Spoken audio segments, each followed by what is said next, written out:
বছর ছিলেন? কত বছর ছিলেন বলেন? এই 63 বছরের মধ্যে বিশ্ব নবী যতদিন ছিলেন ইয়া উম্মতি বলে কেঁদেছে। মা আমিনা রাদিয়াল্লাহু তাআলা আনহা বলছেন, আমি অন্ধকার ঘরে যখন বাচ্চাটাকে প্রসব করলাম, দেখলাম বিশ্ব নবীর নূরে আমার অন্ধকার ঘরটা আলোকিত হয়ে গেল। জোরে বলি সুবহানাল্লাহ।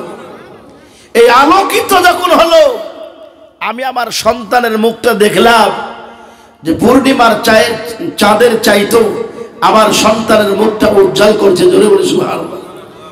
শুধু তাই না, আমি দেখলাম আমার সেই সন্তানের মুখটা রুই মাছের মতো নড়ছে। আমি বেশ বুদ্ধিজীবী ছিলাম, কি করলাম, আমার ওই সন্তানের মুখটাকে আমি আমার কানের কাছে নিয়ে গেলাম। ওই সময়তেও শুনতে পাচ্ছি আমার সন্তানটা আমার কোলের মধ্যে ইয়া উম্মতি ইয়া উম্মতি ইয়া উম্মতি করে আমার কোলের মাঝে বসেও কাঁদছেন। জোরে বলে সুবহানাল্লাহ। ভাই বিশ্বনবী চলে যাচ্ছেন, ওই সময় তো ইয়া উম্মতি বলে কাঁদছেন। কাঁদেন ভাই, একটু কথা বলেন তো। যাই হোক, একবার নবী মদিনায় আছেন রানিং, কিন্তু হঠাৎ 3 দিন হলো বিশ্ব নবীকে মদিনার কোথায় কোনো জায়গায় পাওয়া যাচ্ছে না। কদিন ভাই? 3 দিন। 3 দিন হলো নবীকে মদিনার কোথায় পাওয়া যাচ্ছে না। সাহাবারা তন্ন করে বিশ্ব নবীকে ভাবছে আপনার খুঁজে। হযরত আবু বকর কাঁদেন, ওমর কাঁদেন, ওসমান কাঁদেন, আলী কাঁদেন, সবাই বিশ্ব নবীকে ভাবছে আপনার তন্ন করে খুঁজে। ছোট্ট বাচ্চারা মায়ের দুধ পান করা পর্যন্ত বন্ধ করে দিয়েছে, কিন্তু মদিনার কোন জায়গায় আল্লাহর হাবিবকে ভাবছে আপনার পেলেন না। হযরত আবু বকর ওমর রাদিয়াল্লাহু তাআলা আনহু বিলম্ব করলেন না। তিনি জানেন আল্লাহ নবী সবার থেকে মা ফাতেমা রাদিয়াল্লাহু তাআলা আনহাকে মহব্বত করেন। এই বন্ধুরা, আপনারা ভাইয়েরা, বাবা জীবনেরা, আল্লাহর নবী বিশ্ব নবী জানা আপনার ফাতেমাকে কেমন ভালোবাসতেন। নবী যখন কোন জায়গায় বসে থাকতেন, হযরত ফাতেমা যদি সেই জায়গাতে আসতেন, আপনার নবী মহব্বতে ভালোবাসার অর্থে যেন নিজের জায়গাটা ফাতেমার জন্য খালি করে দিতেন। এত মহব্বত করতেন। হযরত আবু বকর ওমর রাদিয়াল্লাহু তাআলা আনহু বলছেন, ও আবু বকর ভাই, চলো আর এদিক ওদিক খোঁজাখুঁজি না করে আমরা চলে যাই ফাতেমার কাছে। যদি ফাতেমার কাছে যাই, ওই ফাতেমা অবশ্যই নবীর যেন সন্ধান দিয়ে দিতে পারবে, নবীর তালাশ খোঁজ যেন আপনার দিয়ে দিতে পারবে। হযরত আবু বকর ওমর রাদিয়াল্লাহু তাআলা আনহু দুজনাতে মা ফাতেমা রাদিয়াল্লাহু তাআলা আনহার কাছে চলে গেলেন। চলে যাওয়ার পর ফাতেমা রাদিয়াল্লাহু তাআলা আনহাকে আবু বকর ডাক দিয়ে বলে, ফাতেমা, ওগো ফাতেমা, তোমাকে একটা কথা বলতে চাই। ওগো ফাতেমা, তোমার আব্বা 1 দিন নাই, 2 দিন নাই, 3 দিন ধরে আমাদের মাঝে নাই। ও ফাতেমা, তোমার আব্বার কথা কি বলতে পারবে? তোমার আব্বা কই গেছে, কোথায় গেছে, এই খবর কি তুমি দিতে পারবে? ভালো। হযরত ফাতেমা রাদিয়াল্লাহু তাআলা আনহা তিনি আপনার বললেন, ওগো নবীর সাহাবারা, ওগো রাসূলের সাহাবারা, যে আব্বা আমাকে না দেখলে থাকতে পারে না, ওই আব্বা 3 দিন হলো আমার বাড়িতে আসে না। ও বন্ধুরা, আপনারা ভাইয়েরা, বাবা জীবনেরা, ওগো আমার মায়েরা, বোনেরা, বিশ্ব নবী সাল্লাল্লাহু আলাইহি ওয়াসাল্লামের সাহাবী ওমর রাদিয়াল্লাহু তাআলা আনহু তিনি ডাক দিয়ে বলতে লাগলেন, আমার নবীর যদি কোনো কিছু হয়, আমার নবীর যদি কেউ কিছু করে ফেলে, আল্লাহর কসম করে বলছি, এই মদিনার, এই মক্কার একটা বেঈমানকে আমি জানতে রাখব না। ওমর রাদিয়াল্লাহু তাআলা আনহু বিশ্ব নবীকে ভাবছি এত ভালোবাসতেন। তিনি বলেন, এই মক্কার মানুষেরা, যদি আমার নবীর কোনো কিছু হয়, কেউ কিছু করে ফেলে, খোদার কসম করে বলি, মক্কার 1 টাকা ফেরকেও আমি ওমর জানতো রাখবো না, জীবিত রাখবো না। ভাই আবু বকর কলার থেকে ধরে বললো, ভাই একটু শীতল হও, ঠান্ডা হও, চলো আমরা বিশ্ব নবীকে খোঁজার জন্য, নবীর তালাশে আমরা মদিনা ছেড়ে দিয়ে ওই সোজা মক্কার দিকে বিশ্ব নবীকে খোঁজার জন্য আপনার বেরিয়ে যায়। ভাই বুজুর্গ আজিজ, আল্লাহর নবীর সাহাবারা নবীকে এত ভালোবাসতেন, এত মহব্বত করতেন। আবু বকর উমর দুজনাতে উত্তপ্ত বালির উপর দিয়ে চলতে লাগলেন। বালিগুলো এত গরম ছিল যে বলা হয় কাসাসুল আম্বিয়াতে আছে যে বালির মধ্যে যদি আপনার চাউল ফেলে দেওয়া হতো, বালিগুলো এত গরম ছিল যে আপনার ওই চাউলগুলো মুড়িতে পরিণত হতো। জোরে বলে সুবহানাল্লাহ। কিন্তু তারপর আবু বকর উমর বিশ্ব নবীকে আপনার চতুর্দিকে আপনার কিরণী তল্লাশ করে আপনার খোঁজ করছে। হযরত আবু বকর উমর যেন আপনারা মদিনা ছেড়ে দিয়ে মক্কার দিকে চলতে লাগলেন। উমর আবু বকর দুজনে আপনার চলতে চলতে চলতে ওই মদিনার মরুভূমি ছেড়ে দিলেন। ওই মদিনার মরুভূমি ছেড়ে দেওয়ার পরে যখন মক্কার দিকে চলতে লাগলেন, কিছু দূর যাওয়ার পর দেখতে পাই একটা সামনে যেন আপনার পাহাড়। ওই পাহাড়ের নিচে একটা যেন রাখাল দাঁড়িয়ে আছে। হযরত আবু বকর উমর যেন রাখালকে ডাক দিয়ে বলে, রাখাল, ওরে রাখাল, তোমাকে একটা কথা বলতে চাই। তুমি কি আমার রাসূলকে দেখেছো বলো? তুমি কি আমার নবীকে দেখেছো বলো? তুমি কি আমার হাবিবকে দেখেছো বলো? ওই রাখাল চিৎকার মেরে বলে, শোনো ভাই, আমি আপনাদের কেউ চিনি নাই, আপনার নবীকেও চিনি না, তবে দেখছেন না ওই যে সামনে একটা পাহাড় দেখছেন না, ওই পাহাড়ের উপর একটা আপনার দ্বীপ আছে, ওই পাহাড়ের উপর একটা গর্ত আছে, আর ওই গর্তের মধ্যে একটা পাগল যেন 3 দিন ধরে ইয়া উম্মতি বলে কান্না করতেছে। না রে তুমি আব্বা ভাইরা সোনামণিরা, হযরত আবু বকর উমর যেন ছোট্ট ছেলেটাকে রাখালটাকে বলে, ওগো রাখাল, তুমি যাকে পাগল বলছো ওই নবীকে না বানালে আল্লাহ তাআলা তোমাকেও বানাতো না। ওই নবীকে না বানালে আল্লাহ তোমাকেও বানাতো না। গোটা পৃথিবীর নিজামকে আল্লাহ তাআলা সৃষ্টি করতো না, ঠিক কিনা বলেন?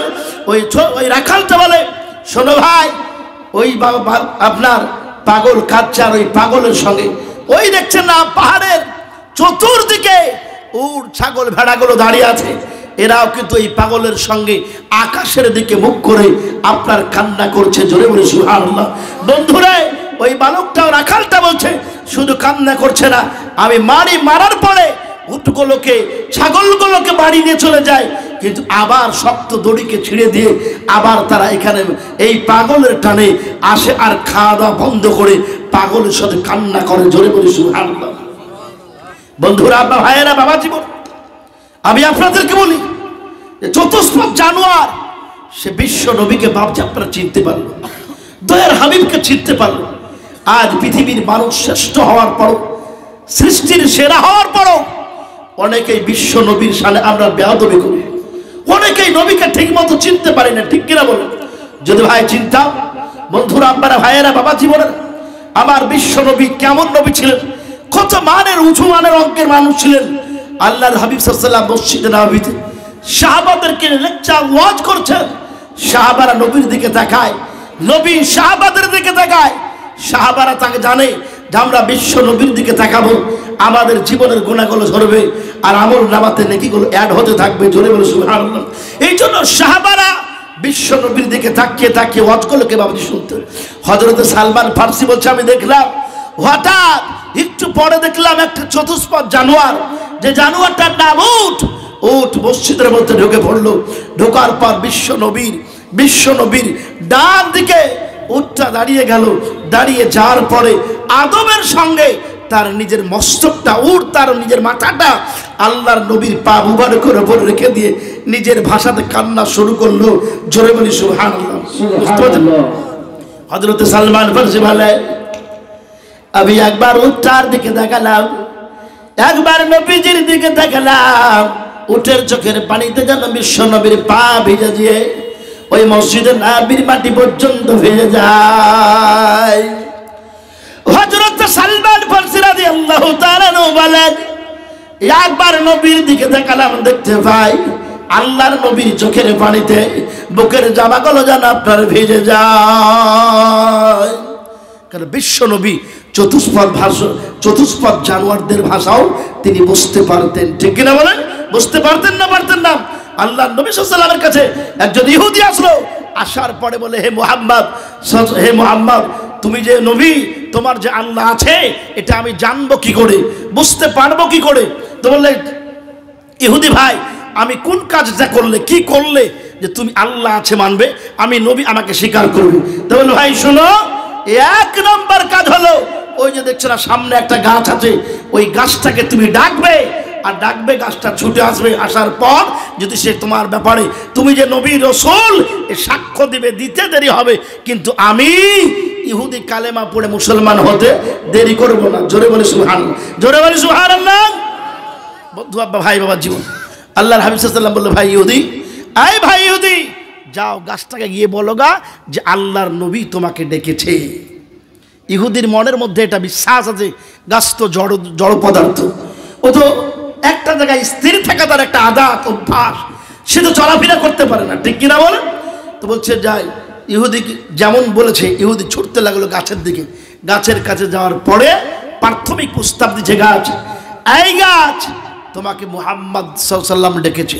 বলতে দেরি হয়, গাছটা ডান দিক থেকে বাম দিকে মুচুর দিতে দেরি করে না, আবার বাম দিক থেকে ডান দিকে মুচুর দিতে দেরি করে না, মুচুর দিয়ে গোটা শিকড়গুলোকে মাটির মধ্যে থেকে বের করে ওই শিকড়ের উপরে ভর দিয়েছে, আর আল্লাহর নবীর কাছে উপস্থিত হলো। জোরে বলে সুবহানাল্লাহ। আল্লাহর নবীর কাছে এসে উপস্থিত হলো। আল্লাহর হাবিব সাল্লাল্লাহু আলাইহি ওয়াসাল্লামের কাছে উপস্থিত হওয়ার পরে গাছটা নিজের আপনার শাখা পোশাকগুলো সবগুলো আল্লাহর নবীর কাছে নত স্বীকার করে, নিচু করে দিয়ে, ঢাল করে দিয়ে, আশহাদু আল্লা ইলাহা ইল্লাল্লাহু ওয়াহদাহু লা শারীকা লাহু ওয়া আশহাদু আন্না মুহাম্মাদান আবদুহু ওয়া রাসূলুহু, এই সাক্ষ্য দিয়ে কালেমা যেমনই পড়লো, সঙ্গে সঙ্গে ইহুদিকে আল্লাহর নবী বলেন, ইহুদি তুমি তো দেখলে? বলে, দেখলাম, একটু বাকি আছে। বলে, কি বাদ? গাছটা যেখানে ছিল ওখানে পাঠাতে হবে। আল্লাহর নবী বলে, গাছ যেখানে ছিলে যা, বলতে দেরি হয়, কিন্তু ওই জড় পদার্থ গাছটা নিজের জায়গাতে যেতে দেরি করে না। জোরে বলে সুবহানাল্লাহ। বুঝতে পারছেন? এই হচ্ছে নবী, যার আঙ্গুলের ইশারায় চন্দ্র দুই খণ্ড হতো, ঠিক কিনা বলে? ডুবে যা সূর্যকে উঠতে বললে খুব তাড়াতাড়ি বাপজাপটার উঠে দাঁড়াতো। যাই হোক, 3 দিন ধরে নবীজি গুহার মধ্যে কাঁদছে। কদিন ধরে বলেন? 3 দিন।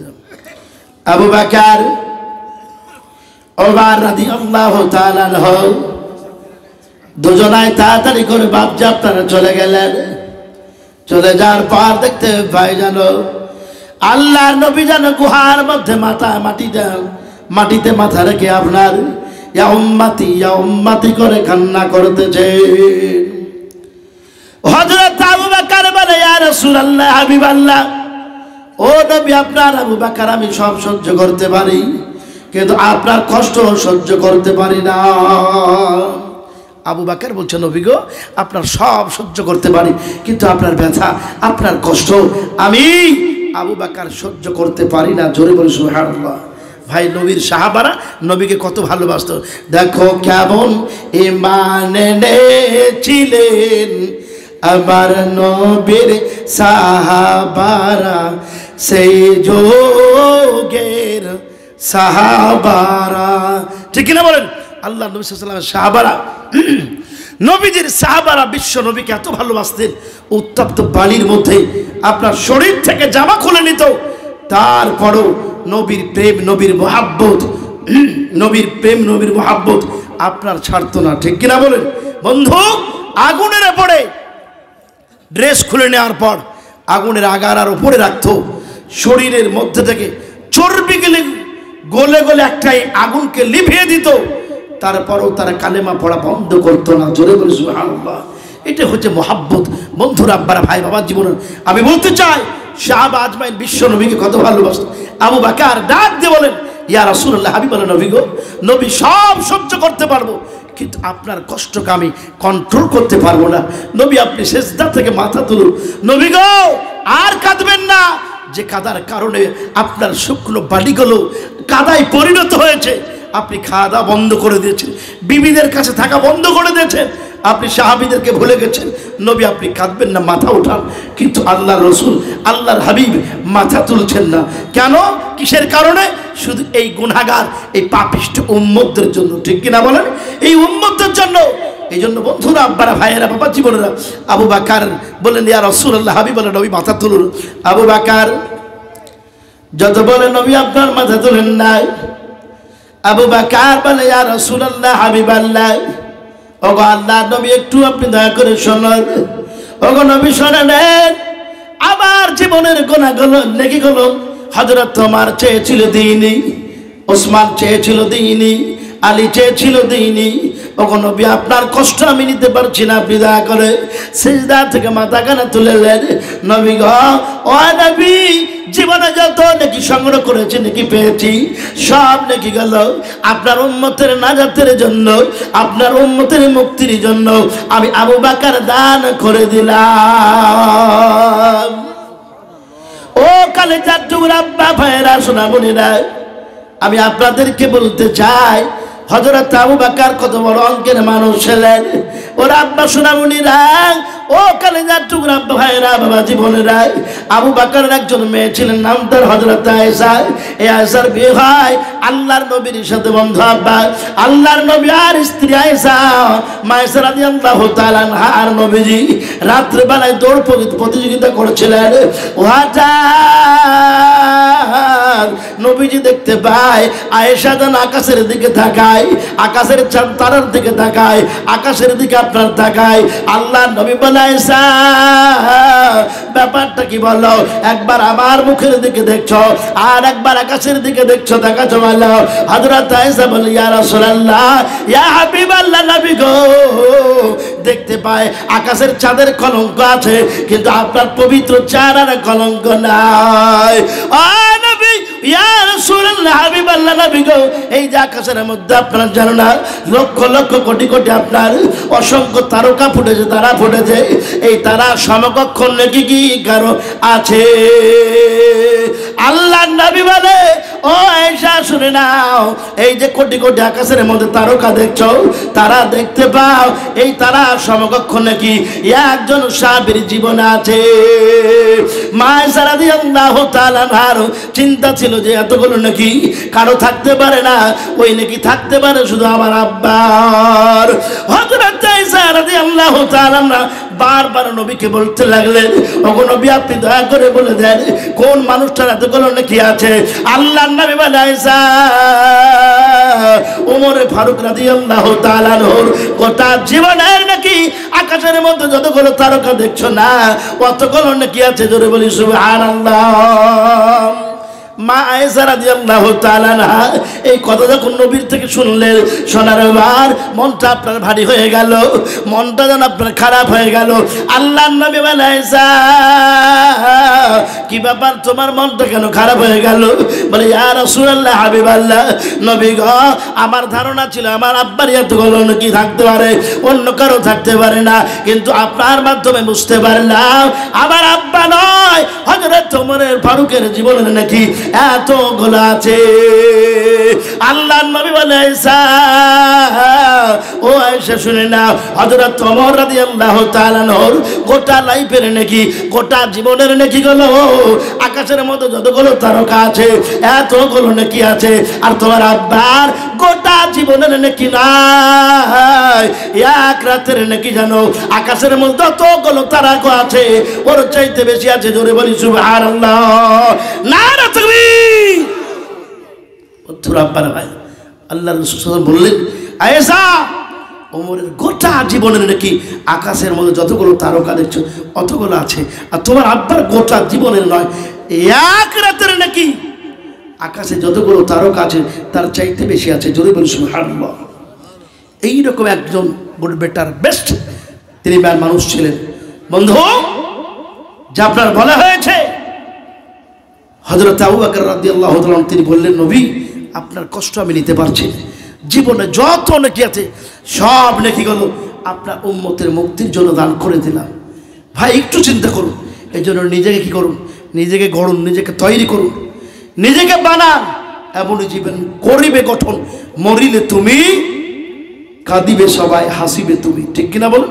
জীবনটাকে এমন বানান, এমন গঠন করুন, এমন তৈরি করুন, মৃত্যুর কথা মায়েকে বলতেই যেন আপনার জন্য মানুষ একটু আফসোস করে। ঠিক কিনা বলে, যে মানুষটা ভালো ছিল। কিন্তু এমনও কিছু আছে যে গ্রামে এমনও কিছু বদমাইশ মানুষ আছে, আপনাদের এলাকায় নাই হয়তো, মারা গেলে লোকে যেমনই শুনতে পায় যে মাল গেছে তো ভালোই হয়ে আছে, ঠিক কিনা বলে? বলে না, বলে না, বলে না, বলে না।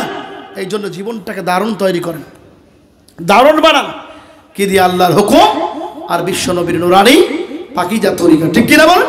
আল্লাহর হুকুম আগাম আর বিশ্বনবীর নুরানি পাকিজা তরিকা দিয়ে নিজের জীবনটাকে বানানো শিখুন, তৈরি করতে শিখুন। বন্ধুরা, আব্বারা, ভাইয়েরা, বাবা, জীবনেরা, তো বলছিলাম আবু বকর বলে, নবী গো, আমার জীবনে যত লোক আছে সব নাকি আপনাকে, আপনার উম্মতকে দান করে দিলাম, তারপরও বিশ্বনবী আপনার সিজদা থেকে মাথা তুলছেন না। ওমর রাদিয়াল্লাহু তাআলা আনহু তিনি বললেন, ভাই একটু আমাকে সুযোগ দেওয়া হোক, আমি দেখি নবীকে বলি, হয়তো নবী আমার কথায় মস্তক উঠাতে পারে, ঠিক কিনা ভাই? হযরত আবু বকর ডান দিকে সরে গেলেন, এবার হযরত ওমর রাদিয়াল্লাহু তাআলা আনহু তিনি আপনার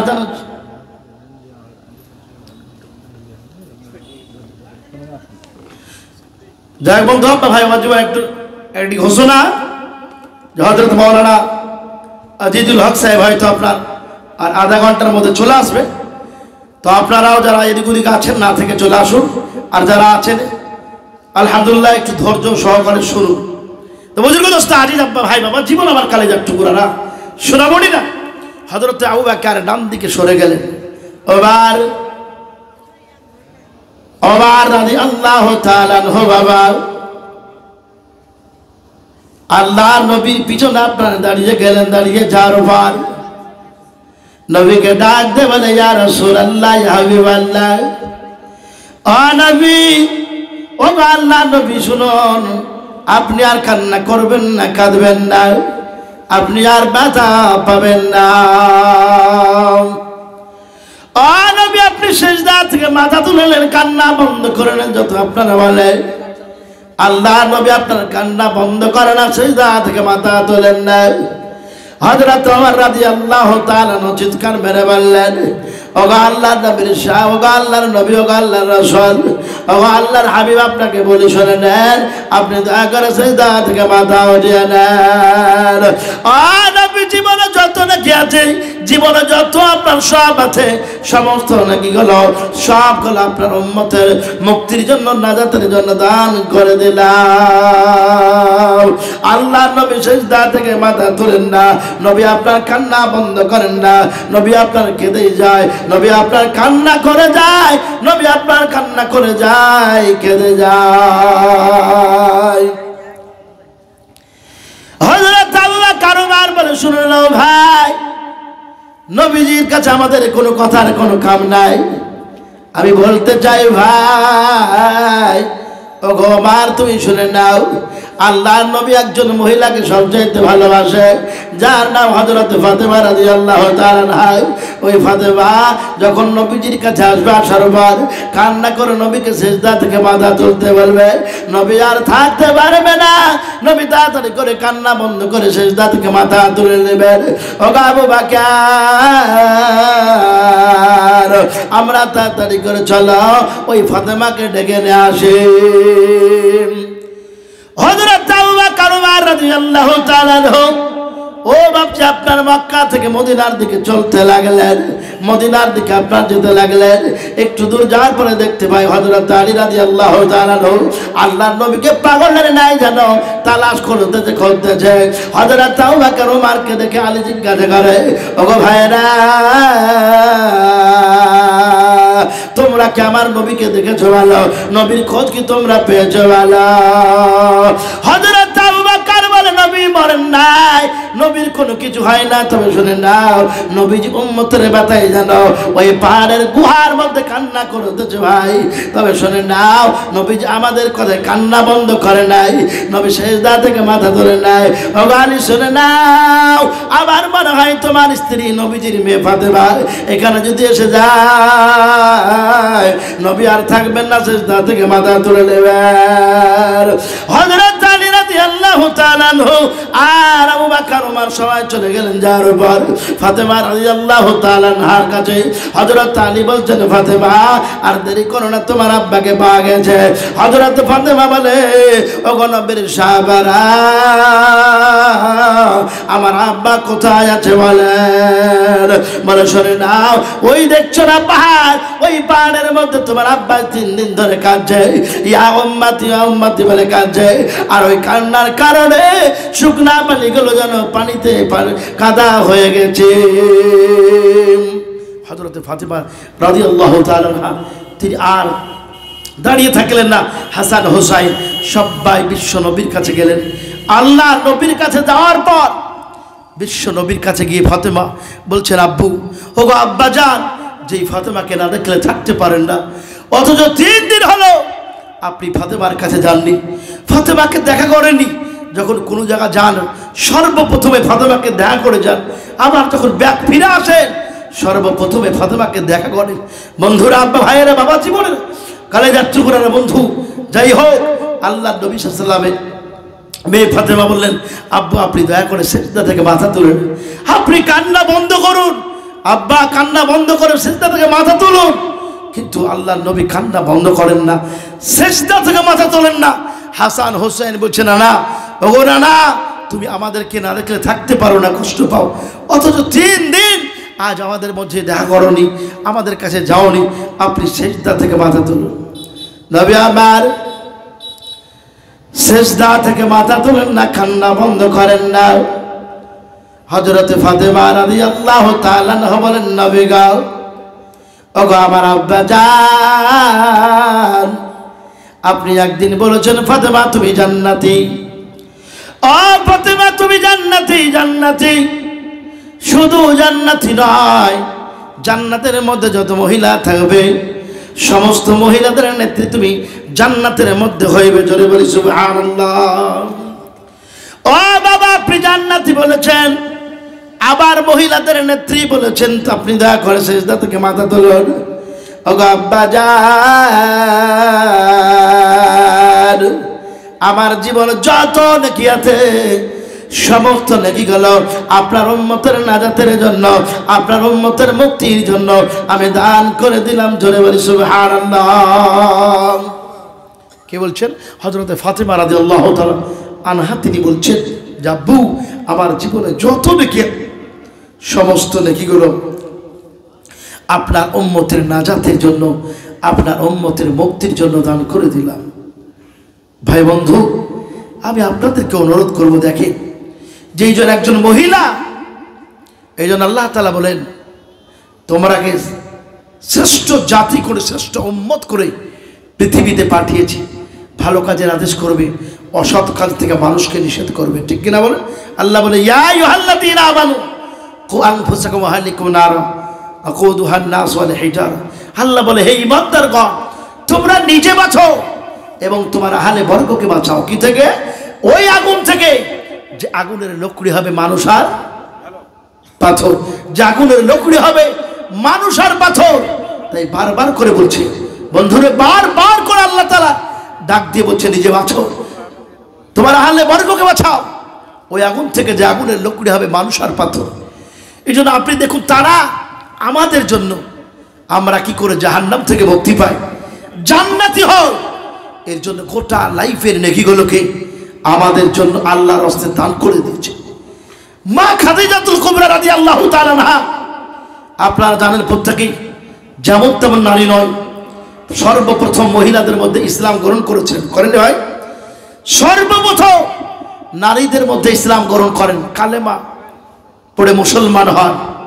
ওই মহিলাটা যেমন ইসলাম গ্রহণ করলেন, যত সম্পদ ছিল, যত অর্থ ছিল, সমস্ত অর্থগুলোকে আল্লাহর দ্বীনের জন্য, ধর্মের জন্য, নবীর রাস্তায়, আল্লাহর রাস্তায় জৈন ধন সম্পদ সবকে বিলন বা দান করে দিয়েছিলেন। জোরে বলে সুবহানাল্লাহ। করেনি?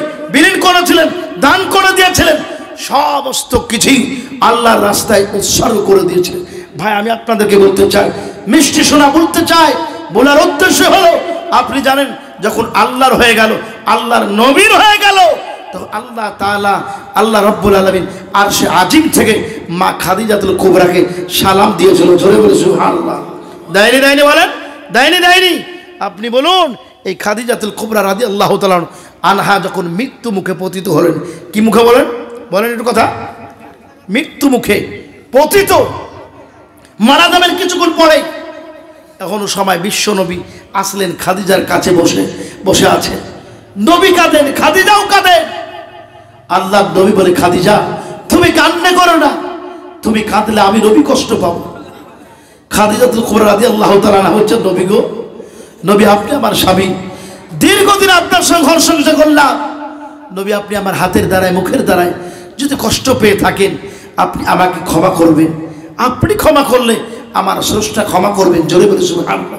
আমার প্রভু ক্ষমা করবেন। খাদিজার চোখের কোনা দিয়ে পানি ঝরছে। ভাই স্বামী স্ত্রী এমনটাই হওয়া দরকার। খাদিজাতুল কুবরা রাদিয়াল্লাহু তাআলা কাঁদছেন। নবীজি নিজের জুব্বা নিজের পাগড়ি দিয়ে মা খাদিজার চোখের পানিগুলোকে আপনার মুছিয়ে দিচ্ছেন। জোরে বলে সুবহানাল্লাহ। আর না হলে এক শ্রেণীর মানুষ আছে, কেমন আছে বলেন তো, ও চাই যে কখন মরবে আবার নতুন করে নিয়ে আসবো, ঠিক কিনা বল? একজন স্ত্রী মারা গেছে, ওর স্বামী আপনার দিনের বেলায় মাটি দিয়ে সকালবেলাতে যায় কবরে বাতাস করছে। লোকে জিজ্ঞাসা করছে, হ্যাঁ গো কি ব্যাপার, চুলে খারাপ বা একা করছো, হাওয়া কেন করছো, গরম লাগছে তাইলে বলে নাকি?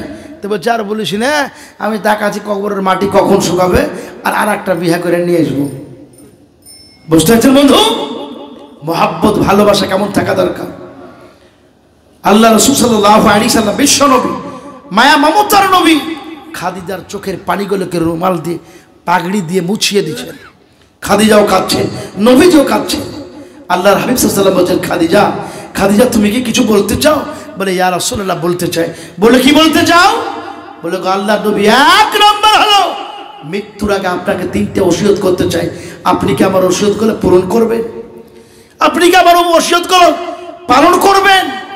আল্লাহর নবী কি বলবেন বলেন? পালন করবে করবেন বলবেন না? বলবেন না? বলবেন না? বলেন একটু কথা বলবেন না যে করবো? কেন বলে জানেন? খাদিজা যেমন তেমন মহিলা ছিলেন না। আরবের মধ্যে একজন ধনট্ট ব্যক্তি, মালদারণী, মালওয়ালা, বিশাল বিখ্যাত, আর্থিক অবস্থা আপনার সচ্ছলতা ছিল, খুবই ধনী মহিলা ছিলেন। সমস্ত সম্পদগুলো ইসলামের জন্য আল্লাহর রাস্তায় দান করে দিয়েছিলেন। গভীর রাতে নবী হীরা গুহার মধ্যে থাকতেন। মা খাদিজাতুল কুবরা রাদিয়াল্লাহু আনহা নিজে খাবার নিয়ে গিয়ে ওই পাহাড়ের উপরে আল্লাহর নবীকে দিয়ে আসতেন। জোরে বলে সুবহানাল্লাহ। এটা ভালোবাসা। খাদিজাতুল কুবরা রাদিয়াল্লাহু তাআলা আনহাকে নবী বলছেন, খাদিজা কটা করবে করো, যটা করবে আমি তোমার সব ওসিয়তগুলো পূরণ করার চেষ্টা করব। জোরে বলে সুবহানাল্লাহ। খাদিজা আল্লাহ নবীকে ডাক দিয়ে বলে, ইয়া রাসূলুল্লাহ, হাবিব আল্লাহ নবী গো, এক নাম্বার হলো নবী যখন আমার মৃত্যু হয়ে যাবে, মরণ হয়ে যাবে, নবী গোসল দেওয়ার পরে আপনাকে বলতে চাই, আপনার যে পাগড়ি আছে বা আপনার গায়ে যে চাদরখানা আছে, ওই চাদরখানা দিয়ে আমার যেন কাফন করে দিবে। নবী আপনার চাদর দিয়ে পাগড়ি দিয়ে আমার কাফনটা করে দিবেন। আল্লাহ নবী বলে, খাদিজা ওগো খাদিজা, তোমাকে বলতে চাই, তুমি একজন ধনট্ট মহিলা, বেজামা অর্থশীল মহিলা, বাজার থেকে সুন্দর কাপড় নিয়ে এসে তোমাকে কাপড়স্থ করে খবর দিব, কিন্তু তুমি কেন আমার জুব্বা বা আমার পুরনো চাদর দিতে বলো? নবী আপনি যেমন পবিত্র, আপনার চাদরখানা পবিত্র নবী গো। আমার বিশ্বাস আছে যখন আপনি আপনার চাদরখানা দিয়ে, আপনার জানো না জুব্বাখানা দিয়ে, আপনার রুমালখানা দিয়ে, পাগড়িখানা দিয়ে আমার কাফন বানিয়ে দিবেন, আমার বিশ্বাস আছে নবী গো ওই লাশের উপর, ওই শরীরের উপর আপনার ফুকাদের আহার করা হারাম হয়ে যাবে। জোরে বলে সুবহানাল্লাহ। নবী এক নাম্বার হলো। 2 নাম্বার নবী গো শুনে নেন, আমি যখন আপনার গোসল হয়ে যাবে, কাফন পরানো হয়ে যাবে, জানাজা হয়ে যাবে, নবী শুনে নেন, ওই কবরের সর্বপ্রথম আপনি আমাকে কোলে করে কাঁধে করে ওই কবরের মধ্যে নামিয়ে দেবেন। এক কথাই নবী আপনার শরীরটা, আপনার হাত মোবারক কবরের চতুর্দিকে বুলিয়ে দেবেন গো নবী। আল্লাহ নবী বলে, খাদিজা কেন তুমি আমাকে কবরে হাত বোলাতে বলো? রাসূলুল্লাহ, ইয়া হাবিবাল্লাহ, ও নবী আমার বিশ্বাস আছে ওই পাপিষ্ঠ যখন কোনো মহিলার কোনো লোক আপনার হবে, ওই কবরের ডান দিক থেকে মাটিগুলো বাম দিকে যাবে, হাড়গুলোকে ভেঙে চূর্ণ বিচূর্ণ করে দেবে। আর নবী বিশ্বাস রয়েছে আপনার হাড়গুলো যখন ওই কবরের চতুর্দিকে বোলানো থাকবে, কবরের মাটিগুলো ডান দিকের মাটিগুলো বাম দিকে যাবে না, বাম দিকের মাটিগুলো ডান দিকে যাবে না,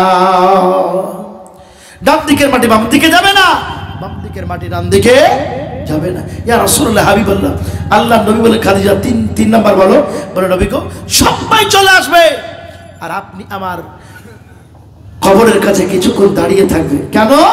বলে ফেরেশতারা আসবে, আসার পর আমাকে প্রশ্ন করবে আর আমি প্রশ্নের উত্তর করবো যেন আপনার ওসিলায় দিয়ে দিতে পারি। জোরে বলে সুবহানাল্লাহ। নবী আপনি যেন দিয়ে দিতে পারেন। আল্লাহর হাবিব সাল্লাল্লাহু আলাইহি ওয়াসাল্লাম বন্ধু খাদিজা কুবরা যেভাবে ওসিয়ত করেছিলেন সব করে কবরের কাছে আপনার কিছুক্ষণ দাঁড়িয়ে আছে। জিবরাইল আমিন আসে বলছেন, ইয়া রাসূলুল্লাহ আপনি খাদিজার কবরের কাছে দাঁড়িয়ে থাকবেন না। কি বলছে বুঝতে পারছেন? খাদিজার কবরের কাছে দাঁড়িয়ে থাকবেন না, আপনি চলে যাবেন। নবী আমার আল্লাহর ফেরেশতাকে ডাক দিয়ে বলে, জিবরাইল ভাই আমার খাদিজা ওসিয়ত করেছে কবরের কাছে দাঁড়িয়ে থাকবে। বলে কেন? বলে খাদিজাকে যা প্রশ্ন করবে সব প্রশ্নের উত্তর গেল আমি নবী তার জন্য তৈরি আছি। আল্লাহর নবী সাল্লাল্লাহু আলাইহি ওয়াসাল্লামকে বলছেন, জিবরাইল ভাই, জিবরাইল তিনি আপনার বলছেন নবী গো আপনি দাঁড়িয়ে থাকবেন না, খাদিজাকে ফেরেশতারা কবরের মধ্যে যা প্রশ্ন করবে সব প্রশ্নের উত্তর গুলো আমার আল্লাহ দেওয়ার জন্য তৈরি আছে। জোরে বলি সুবহানাল্লাহ। খাদিজার সব প্রশ্নের উত্তর গুলো আমার আল্লাহ দেওয়ার জন্য তৈরি আছে। জোরে বলি সুবহানাল্লাহ। বন্ধুরে, আব্বারা, ভাইয়েরা, বাবা, যখন কেউ হয়ে যায় আল্লাহু আলাইকুল্লাযিনা আমানু ইখরিজুহুম মিনাদ দুলুমাতি ইলান নূর, যখন কেউ আল্লাহর হয়ে যায় আল্লাহ তার হয়ে যায়। ঠিক কিনা বলুন? যখন কেউ আল্লাহর হয়ে যায় আল্লাহ তার হয়ে যায়। আর যখন সে বিপদ আপদে পড়ে আল্লাহ থেকে বিপদ আপদ থেকে রক্ষা করে। ঠিক কিনা বলুন? আল্লাহ বিপদ আপদ থেকে হেফাজত করে, আপনার রক্ষা করে। বন্ধুরা, আব্বারা, ভাইয়ের, বাবা, জীবনেরা, তা আমি বলছিলাম খাদিজাতুল কুবরা রাদিয়াল্লাহু তাআলা আনহা তিনি আপনার এত সতী নারী নেক সৎ মহিলা ছিলেন।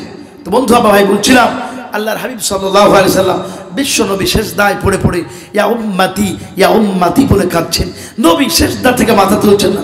ফাতেমা বললেন, আব্বু আমার জীবনে যত নেকি আছে সব নেকি গেল আপনার উম্মতের মুক্তির জন্য, আপনার উম্মতের নাজাতের জন্য দান করে দিলাম। নবী তারপরও সেজদা থেকে মাথা তুলছেন না। নবী বললেন, সেজদা থেকে নবী মাথা তোলেন না।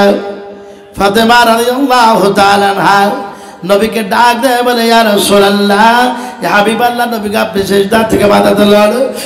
আপনাদের শুনে নেন, আমার হাসান হোসেনকে আপনার উম্মতের জন্য, আপনার উম্মতের মুক্তির জন্য কুরবান করে দিলাম। জোরে বলি সুবহানাল্লাহ। যেমন বলেছে আপনার উম্মতের নাজাতের জন্য, আপনার উম্মতের জন্য আমার দুই সন্তানকে কুরবান করে দিলাম। বলতে দেরি হয় কিন্তু বিশ্বনবী আল্লাহু আকবার বলে সিজদা থেকে মাথা তুলতে দেরি করেন নাই। ভাই বুজুর্গ দোস্ত আজিজ, বিশ্বনবীকে সেই দিন, আল্লাহর হাবিবকে সেই দিন আপনার মাকামে মাহমুদ দেওয়া হবে, এমন একটা সিংহাসন দেওয়া হবে, এমন একটা স্থান দেওয়া হবে যা অন্য অন্য নবীদেরকে আপনার দেওয়া হবে না। ঠিক কিনা বলেন? ওই জায়গা পাবে, তারপরও নবী বসবেন না। তিনি আপনার চতুর্দিকে ছুটবে আর বেড়া বলবে, দেখবে যে আমার উম্মত কোথায়, কোন জায়গায় বড় বিপদে পড়েছে, আমার উম্মত কোন জাহান্নামে পড়ে আছে, কোথায় না কষ্ট পাচ্ছে। এই জন্য নবী সেজদায় পড়ে পড়ে পড়ে সেই দিন কিয়ামতের দিন আল্লাহর আরশের নিচে কাঁদবেন আর বলবে, আল্লাহ আমার উম্মত যদি জাহান্নামে থাকে আমি নবী জান্নাতের মধ্যে যাব না। জোরে বলে সুবহানাল্লাহ। নবী উম্মতকে এত ভালোবাসেন, এত মহব্বত করেন, এত প্রেম করেন। ভাই বলার উদ্দেশ্যই হলো, যেই নবী আপনার আমার জন্য কাঁদেন, এই নবীর জন্য আমি আপনি কোনো একটা দিন, কোনো একটা সময় আমরা ফিক্স করতে পেরেছি, বের করতে পেরেছি যে ওই সময়টা, ওই টাইমটাই আল্লাহর নবীর প্রতি দরুদ শরীফ পড়ব, আল্লাহর হাবিব ভালো, আল্লাহর রাসূল সাল্লাল্লাহু আলাইহি ওয়াসাল্লামের কি করব, নবীর প্রতি মহব্বত করব, নবীর প্রতি দরুদ শরীফ পড়ব, নবীর প্রতি সালাম করব। কোনোদিন বলেছি বুজুর্গ দোস্ত আপনি জানেন না, বন্ধুরা, আব্বারা, ভাইরা, যে যত দরুদ পড়বে সে তত নবীর নৈকট্য অর্জন করবে, সে তত নবীর নিকটবর্তী হবে। দরুদ পড়বেন, একটা 10টা গুনাহ আল্লাহ মাফ করে দিবে। দুরূদ পড়বেন 10টা নেকি আপনার আমলনামাতে অ্যাড করবে, লিখে দিবে। 10টা মান মর্যাদা আল্লাহ আপনার বৃদ্ধি করবেন। যাই হোক, আল্লাহ আমাদেরকে বেশি বেশি করে নেক কাজ, নেক আমলগুলো করার তৌফিক দান করুন, আল্লাহুম্মা আমিন। তো বলছিলাম বন্ধু, ভাই বাবাজু, আপনারা প্রত্যেকেই জানেন যেটা দুয়ার মাহফিল। কিসের মাহফিল ভাই? দুয়ার মাহফিল। আমাদের মুসলমান এই এলাকার বহু মানুষ চলে গেছে, ঠিক কিনা বলেন? বহু মানুষ চলে গেছে তাদের আত্মার কল্যাণের, তাদের জীবনের ভালোর জন্য, ভালাইর জন্য এই পবিত্র সবার আয়োজন করা হয়েছে, ঠিক কিনা বলেন? এই জন্য বলা হয়েছে যখন কেউ ভালো কাজের দোহাই দিয়ে, ওসিলা দিয়ে দোয়া করবে, দোয়াটা কবুল করবেন কে? বলেন, কবুল করবেন কে? একটু কথা বলবেন। কবুল করবেন আল্লাহ। এই জন্য ভালো কাজের দোহাই দিয়ে, এই যে আপনারা দীর্ঘক্ষণ সেই মাগরিব থেকে স্টার্ট করে নিয়ে এতক্ষণ পর্যন্ত বসে শুনছেন, আপনি কিছু একটা দান করে দিলেন, কোরআনের সূরা একটা তেলাওয়াত করলেন, এই যেগুলো করলেন এগুলো ভালো কাজ। এই দোহাই দিয়ে যখন দোয়া করবেন, সেই দোয়া কবুল করবেন কে? আল্লাহ। কবুল করবেন কে বলেন? আল্লাহ। জানেন তো কি বলছেন? আদি পিতা আদম যখন মুসিবতে পড়ে, মোদের নবীর ওসিলাতে আল্লাহ কবুল করে, ঠিক কিনা বলেন? বলেন বলেন। আদি পিতা আদম যখন মুসিবতে পড়ে, মোদের নবীর ওসিলাতে আল্লাহ কবুল করে। ফাকারাতে বিছানাতে, ফাকারাতে বিছানাতে দেখা দিও রে, মনের ঘরেতে রেখেছি যারে, দো জাহান বাদশা নবী কামলিওয়ালা রে, ঠিক কিনা বাবজি? আবার যাই হোক, বলছিলাম যে আপনার ভালো কাজের দোহাই দিয়ে, ওসিলা দিয়ে দোয়া করলে সেই দোয়াটা কবুল করেন কে? আল্লাহ। দেখেন বনি ইসরাইলে 3টে মানুষ, কটা মানুষ? 3টে মানুষ। কটা মানুষ বলেন? এই চাচা কথা বলছেন না? বনি ইসরাইলে 3টে মানুষ সফর পারপাসে, ভ্রমণ পারপাসে বাড়ি থেকে বেরিয়ে গ্রাম শহর পাড়া অতিক্রম করার পর ফাঁকা, ইংরেজিতে বিগ টল মানে লম্বা, বিশাল বড় একটা ফিল্ড মাঠ অতিক্রম করতেছিলেন। এই মাঠটা পার করতেছিলেন, কিন্তু মিডিল পয়েন্টে যাহাই গেছে অমনি আকাশ থেকে ঝড় ও বৃষ্টি স্টার্ট শুরু হয়ে গেছে। কি শুরু হয়েছে বলে? ঝড় বৃষ্টি শুরু। এখন কই যাবে, কোথায় যাবে, কোন জায়গায় যাবে এই ঠিক না করতে পারে। সামনে পাহাড়, পাহাড়ের দিকে দৌড়। পাহাড়ের কাছে যেমন গেছে, দেখতে পাই পাহাড়ের নিচে একটা ডিপ বা একটা গর্ত। যেমন গর্ত দেখেছে, নিজেকে সেফটি করার জন্য, সেভ করার জন্য, নিজেকে ঝড় বৃষ্টি থেকে রক্ষার জন্য গর্তের মধ্যে ঢুকেছে। যেমন ঢোকা অমনি আপনার পাহাড়ের ওপরে ছিল একটা পাথর, বৃষ্টির কারণে, এক টাইম ঝড়ের কারণে এই পিছলাতে পিছলাতে এসে গুহার মুখটাকে পাথরটা বন্ধ করে দিল। কি করে দিল?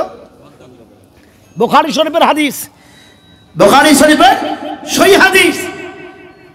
পাথরটা করতে করতে এসে গুহার মুখটাকে বন্ধ করে দিল। এখন বলেন, তারা বিপদ থেকে বাঁচার জন্য গর্তে ঢুকেছিল, ঠিক না ভাই? বিপদ থেকে বাঁচার জন্য গুহার মধ্যে আশ্রয় নিয়েছিল, গর্তের মধ্যে ঢুকে পড়েছিল। কিন্তু এখন বিপদ বলেন কমলো না বাড়লো? বরং বিপদ বৃদ্ধি পেল, বড় বিপদ বাড়লো। এবার আপনার দেখেন, 3 জন হাতে দলবদ্ধভাবে, যৌথভাবে পাথরটাকে সরাতে চাইলো, কিন্তু কাজ হলো না। পাথরটাকে ধাক্কা দিয়ে সরাতে চাইলো, কিন্তু ভুল পারলো না, ব্যর্থ হয়ে গেল। ওরা আপনার ভাইয়েরা বাবা জীবনে না, 3 জনের মধ্যে একজন মুরব্বী টাইপের লোক ছিল। সে লোকটা বলে উঠল, এসো ভাই, আমি আপনাদের বলতে চাই, যা কেউ দেখে না তা দেখে কে বলেন? আল্লাহ, ঠিক কিনা বলেন? যা কেউ শুনে না তা শুনে আমার আল্লাহ, যা কেউ করতে পারে না তা করতে পারে কে? আল্লাহ। ওরা ভাইয়েরা, 3 জনের মধ্যে যিনি মুরব্বী ছিলেন, ওই মুরব্বী হাত তুলে আল্লাহর কাছে দোয়া করতে লাগলেন। আল্লাহ বলেন উদউনি আস্তাজিব লাকুম, দোয়া কর, আমি আল্লাহ দোয়া কবুল করব। ইয়্যাকা না'বুদু ওয়া ইয়্যাকা নাস্তাঈন, আমরা তোমার ইবাদত করে তোমার কাছে সাহায্য চাই। ইহদিনাস সিরাতাল মুস্তাকিম, তুমি আমাদের সঠিক পথে চালাও। ওই মুরব্বী হাত তুলে দোয়া করতে লাগলো, আল্লাহ ও রব্বুল আলামিন, পরওয়ারদিগার রব্বুল ইজ্জত, পেশায় রাখাল ছিলাম, সারাদিন ছাগল চড়ানোর পরে সন্ধ্যার সময় ফিরে আসতে আসার পর ছাগল থেকে দুধ দোহানোর পর ওই দুধ সর্বপ্রথমে আমি আমার মা আব্বাকে পান করাতাম। দুয়ার মধ্যে আপনি গেলে বলবেন, ভালো কাজের দোহাই দিয়ে আপনি দোয়া করবেন। আমার কথাটা বুঝবেন যে ওই যে ভালো কাজের দোহাই দিয়ে বলছে আল্লাহ, প্রত্যেক দিন ডেলি প্রত্যেক দিন মাঠে থেকে ফিরে আসার পর ছাগল থেকে দুধ দোহাতাম, আর ওই দুধ আমি আমার মাকে পান করাতাম। হুমা জান্নাতুকা ওয়া নারুকা, নবীজি বলেছেন মাই তোমার জান্নাত, মাই তোমার জাহান্নাম। বিশ্ব নবীর দরবারে আবু হুরাইরা বলে একজন সাহাবী, তিনি কাঁদছেন। নবীরা, আবু হুরাইরা কাঁদো কেন? বলে ইয়া রাসূলুল্লাহ, মা আমাকে বাড়ি থেকে বের করে দিয়েছে। আল্লাহর হাবিব সাল্লাল্লাহু আলাইহি ওয়াসাল্লাম বললেন, আবু হুরাইরা এই ব্যাপারে আমি কোনো রকমের কোনো আইটেম নিতে পারবো না, মায়ের ব্যাপারে কোনো বিচার সালিশ আমি নবী করতে পারবো না। আপনি ভেবেছেন? তারপর আমরা আজ করি, ঠিক কিনা বলেন? আল্লাহ আমাদের হেফাজত করবেন, আল্লাহুম্মা আমিন। মার তোমাকে যে বাড়ি থেকে মা বের করে দিয়েছে মেরে, এর ব্যাপারে আমি কোনো রকমের কোনো পদক্ষেপ নিতে পারবো না। আবু হুরায়রা বলেন, নবী গো, মাকে শাস্তি দিতে বলিনি, মায়ের বিচার করতে বলিনি, আপনাকে বলেছি আপনি একটু আমার মায়ের জন্য দোয়া করুন, মা যেন অমুসলিম মানে অমুসলিম ধর্ম ছেড়ে দিয়ে ইসলাম ধর্ম গ্রহণ করে, এর জন্য আপনাকে দোয়া করতে বলছি। নবীজি দোয়া করতে স্টার্ট শুরু করলেন। আবু হুরায়রা বলছেন, নবীর দোয়া আগে যায় না, আমি আগে বাড়িতে পৌঁছাই। দৌড়তে লাগলেন, চলে গেলেন। বাড়িতে গিয়ে মাকে ডাকছেন, মা তার আগে রেডি হয়ে আপনার দরজার কাছে মুসলমান হওয়ার জন্য দাঁড়িয়ে আছে। জোরে বলে সুবহানাল্লাহ। বুঝতে পারছেন? এটা তো নবীজি বলছেন, আল্লাহর হাবিব নিজে বলছেন যে হুমা জান্নাতুকা ওয়া নারুকা, মা তোমার জান্নাত, মাই তোমার জাহান্নাম। বন্ধুরা, মুসা পয়গম্বর তিনি আল্লাহকে বলেছিলেন, আল্লাহ আমি যে জান্নাতে যাব, আমার সঙ্গে সাথী হিসাবে কে থাকবে? আমি আপনাদেরকে বলছি, আল্লাহ বলেন, মুসা একজন কসাই তোমার সঙ্গে জান্নাতে থাকবে। বলে কেন? একটু দেখতে চাই। কসাই থাকবে। যাওয়ার পরে দেখছে ওই কসাই মায়ের সেবা করছে। জোরে বলে সুবহানাল্লাহ। জিজ্ঞাসা করলেন যে ভাই, এই যে তুমি করছো, মায়ের সেবা শুশ্রূষা করছো, সেবা শুশ্রূষা করার পরে তোমার মা কি বলছে? তো বলছে, আমার মা বলছে যে আল্লাহ আমার সন্তানকে মুসা নবীর সঙ্গে জান্নাতে রেখো। জোরে বলে সুবহানাল্লাহ। আমি একটু আপনাদেরকে বুঝাতে চাইছি বন্ধু, নিজেকেও সংকেত দিতে চাইছি, আপনাদেরকেও সংকেতের কথা বলছি। নিজেও পরিবর্তন আল্লাহ করুক, আপনাদেরকে করুক। আল্লাহুম্মা আমিন। মুসা নবী তিনি বললেন যে তোমার মা যে দোয়া করছে, এই দোয়াটা খাওয়ার শেষে মা দোয়া করছে যে আল্লাহ তুমি আমার ছেলেকে মুসা নবীর সঙ্গে জান্নাতে রেখো।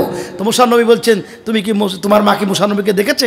তো বলছে না দেখেনি। তো দোয়া করে, তুমি কি দেখেছো? বলছে না দেখিনি। তো বলছে দেখোনি, দেখে নাও, আমি হলাম মুসা নবী, আমার সঙ্গে তুমি কসাই জান্নাতে থাকবে। জোরে বলে সুবহানাল্লাহ। এই জন্য আপনাদের অনুরোধ করব, আপনাদেরকে বলবো, যাদের ঘরে মা বাপ বেঁচে আছে, জান্নাতের টুকরা তাদের ঘরে স্টক আছে। জোরে বলে সুবহানাল্লাহ। বুঝলেন আমার আব্বারা, ভাইয়েরা, বাবা জীবনের কালেজার টুকরা, সোনামণিরা।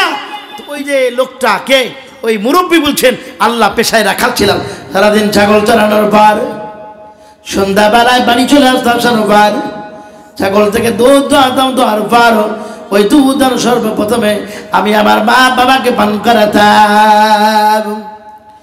দিনের পর দিন চলে যায়, সপ্তাহের পর সপ্তাহ চলে যায়, মাসের পর মাস চলে যায়, বছরের পর বছর চলে যায়। একদিন ফিরতে লেট হয়ে যায়, রাত হয়ে যায়। ফিরে আসার পরে দেখি আমার জনম দুঃখিনী, আমার জন্মদাতা পিতা দুজনেই তারা ঘুমিয়ে গেছে। ছাগল থেকে দুধ দোহালাম, দোহানোর পর ওই দুধের বাটি নিয়ে আমার মায়ের কাছে, আব্বার কাছে গোটা রাত যেন আপনারা দাঁড়িয়ে থাকলাম, ঠিক কিনা বলেন? আর আমাদের দিকে দেখা যায় কিছু খাবার যখন কিনে নিয়ে আসে, মা বাপের চোখে কি করে ফাঁকি দিয়ে বউকে আপনারা দেওয়া যায়।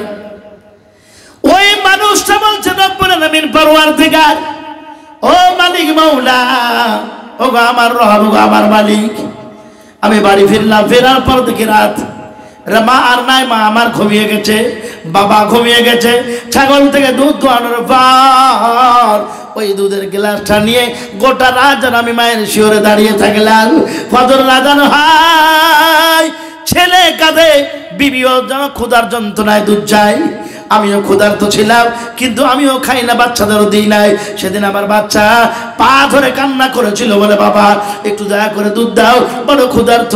ওগো রব্বুল আলামিন, সেই দিন আমি বাচ্চাকে বলেছিলাম আমার আব্বাকে পান করাবো, আমার মাকে পান করাবো, তারপরে তোমাদের পান করাবো। জোরে বলে সুবহানাল্লাহ। ওগো আল্লাহ, যদি এই কাজটা তোমার জন্য করে থাকি, তোমাকে খুশি করার জন্য করে থাকি, তুমি দয়া করে গুহার মুখ থেকে পাথরটা সরিয়ে দাও। বলতে দেরি হয়, কিন্তু পাথরটা 3টা ভাগের 1 ভাগ সরাতে দেরি করেন না। বুখারী শরীফের হাদিস, বুখারী শরীফের মধ্যে লেখা আছে, যেমন দোয়া করা, ভালো কাজের দোহাই দিয়ে দোয়া করলেন, ভালো কাজের ওসিলা দিয়ে দোয়া করলেন, অমনি আল্লাহ পাথরটা 3টা ভাগের 1টা ভাগ সরিয়ে দিলেন। আর কয় ভাগ আছে বলেন?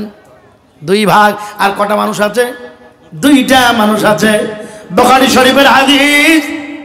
দ্বিতীয়জন আপনার হাত তুলে দোয়া করতে লাগলেন, রব্বুল আলামিন, আমার পরওয়ারদিগার, আমার একটা চাচাতো বোন ছিল, অত্যন্ত সুশ্রী, দেখতে সুন্দরী ছিল। আমি আমার চাচাতো বোনকে দেখে পাগল হয়ে গেলাম।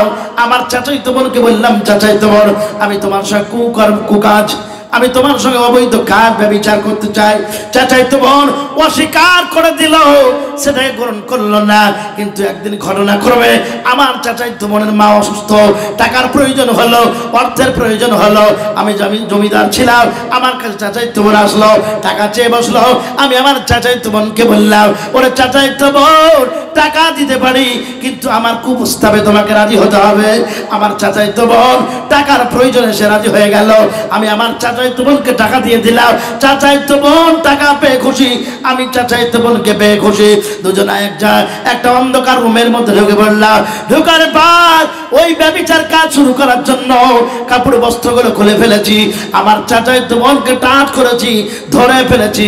আমার চাচাতো বোন চিৎকার দিয়ে বলল, ইত্তাকুল্লাহ। গভীর রাতে আমার চাচাতো বোন বলল, ইত্তাকুল্লাহ, আল্লাহকে ভয় করো। এই আমার ভাই, শুনে নাও, আমার সতীত্ব বজায় রাখতে দাও, আমার সতীত্ব নষ্ট করো না। যেমন বলা ওগো রব্বুল আলামিন যখন আল্লাহর কথা বলেছে, আমি সঙ্গে সঙ্গে আমার চাচাতো বোনকে রেখে দিয়ে ঘর থেকে বেরিয়ে গেছি। আমি আপনাদের বলি, আল্লাহ তাআলা বলেন, ইন্নামাল মুমিনুনা আল্লাযীনা ইযা যুকিরাল্লাহু ওয়াজিলাত কুলুবুহুম ওয়া ইযা তুলিয়াত আলাইহিম আয়াতুহু যাদাতুহুম ঈমানা। নিশ্চয় যারা মুমিন হবে, তাদের সব মুখে যখন আল্লাহর নামটা নেওয়া হবে, অন্তরটা কম্পিত হবে, কাঁপবে। যাহাই বলেছে ইত্তাকুল্লাহ, আল্লাহকে ভয় কর, আল্লাহকে ডরো, ও মাওলানা, আমি আমার চাচাতো বোনকে ছেড়ে দিলাম। যদিও আপনার সময়টা মারাত্মক সময় ছিল, খুব জটিল ছিল, তারপরও তোমার ভয়ে ছেড়ে দিয়েছি। ওগো রব্বুল আলামিন, তুমি দয়া করে গুহার মুখ থেকে পাথরটা সরিয়ে দাও। যদি তোমার কাছে কাজটা ভালো লাগে, আমার আল্লাহ পাকের বান্দা বলতে দেরি করে, কিন্তু ও বন্ধুরে, 3 ভাগের 2 ভাগ পাথর সরতে দেরি করে না। এমন হলো, এতটা সরলো, মাথা বের হবে, পা বের হবে, হাত বের হবে, কিন্তু বডি বের হবে না।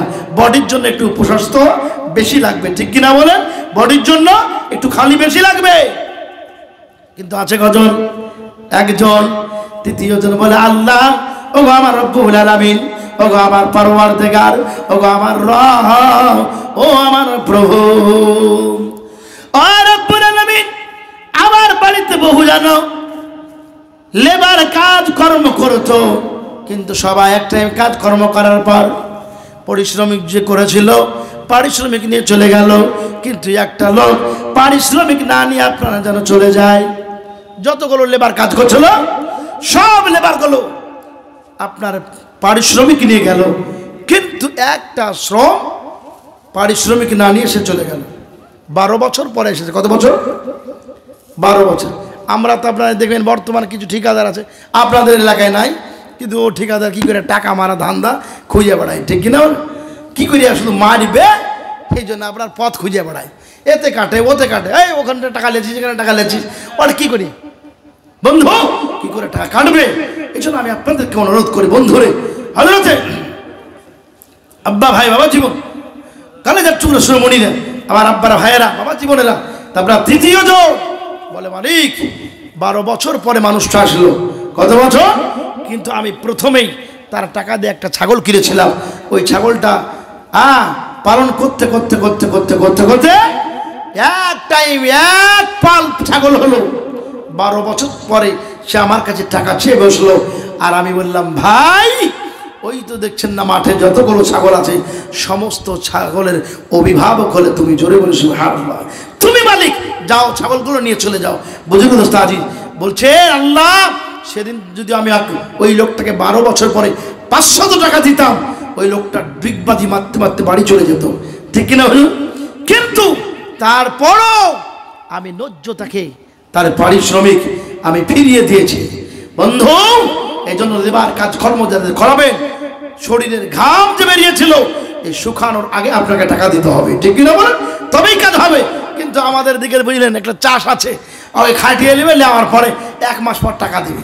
ওকে টাকা চাইতে গেলেও বলবে যে টাকা কি করবে, খরচ হয়ে যাবে, জমা আছে, জমা আছে, চিন্তা করো না, যাও। এই মহিলাকে তাড়াবে, বুঝতে পেরেছেন? তো বুঝলেন ভাই বাবা জীবন। যখন ওই তৃতীয় ব্যক্তি বললে, আল্লাহ, ওই লোকটাকে 1 পাল ছাগল দিয়েছিলাম শুধু তোমার ভয়ে, তোমাকে পাওয়ার জন্য। বলতে দেরি হয় কিন্তু গুহার মুখ থেকে পাথরটা সরাতে দেরি করে না। বন্ধু, আমি বলছিলাম ভালো কাজের দোহাই দিয়ে ও শিলা দিয়ে যখন দোয়া করবেন, আপনি সদকা করেছেন, আপনি একটু দান ধ্যান করেছেন, আপনি একটু কোরআন তেলাওয়াত জিকির আজকার করেছেন, 100 বার ইস্তিগফার পড়েছেন, 100 বার দুরূদ শরীফ পড়েছেন, এই যেগুলো নেক কাজ করেছেন, এর দোহাই দিয়ে যখন দোয়া করবেন, দোয়াটা আল্লাহ কবুল করবেন। তা আমরা করবো ইনশাআল্লাহ, করবো ইনশাআল্লাহ। আল্লাহ বক্তা শ্রোতা সকলকে সঠিক বুঝ দান করুক, বলে আল্লাহুম্মা আমিন। সঠিক আমল করার তৌফিক দান করুক, বলি আল্লাহুম্মা আমিন। আমি বলবো হাফেজ সাহেব আপনি একটু চলে আসুন, আপনার বক্তাকে নিয়ে চলে আসুন। যাই হোক, অনেক আলহামদুলিল্লাহ আপনাদের আমি এই আদব কায়দা দেখে খুবই আমি খুশি, আনন্দিত। আমার মা বোন এই যে এত রাত, গতকালকে আপনার 2 জায়গায় প্রোগ্রাম ছিল। গতকালকে আপনার সেই ডোমকুল মাহমুদপুর বন্ধু এমনি আপনার এই সরলপুর পাশের গ্রামে, তা আপনার এই যে প্রোগ্রাম দুটো, তা আপনার যেখানে যাচ্ছে দেখছি মাগরিবের পরই মানুষ নয়, এতক্ষণ রাত হচ্ছে, তারপরও যে আলহামদুলিল্লাহ বসে আছে, আলহামদুলিল্লাহ খুবই ভালো। আগামীকালকে আপনার 2টা প্রোগ্রাম আছে।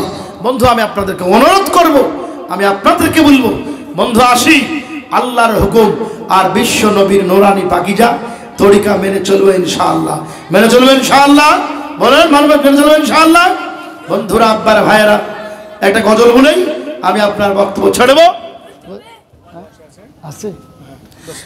তোমার সৃষ্টি যদি হয় এত সুন্দর, না জানি তাহলে খোদা তুমি কত সুন্দর।